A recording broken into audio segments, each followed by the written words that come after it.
If Whop's sound effects are getting in the way, or you just want a quieter browsing experience, you're in the right place. In this video, I'll show you exactly how to turn off sound effects on Whop in just a couple of quick steps. This is perfect if you use Whop often and want to browse your feed, communities, and updates without those extra sound alerts. And before we jump in, if this tutorial helps you out, go ahead and hit the like button and subscribe for more simple app guides just like this. Alright, let's get into it. First, sign in to whop.com and make sure you're on your home feed. Once you're there, look to the top right corner of the screen and click your profile avatar or icon. This opens up your account options. From the drop-down menu, select Edit Profile.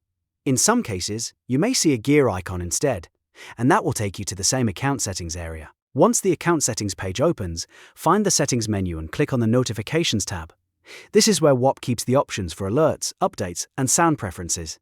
Now look for the setting labeled Sound Effects. When you find it, simply toggle the switch to the off position.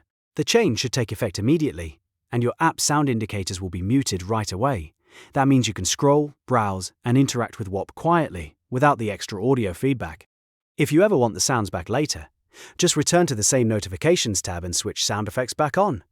It's a simple setting, but it can make a big difference if you prefer a cleaner, distraction-free experience. So that's how to turn off sound effects on Whop. If this video helped, please give it a like, subscribe for more helpful walkthroughs, and I'll see you in the next one.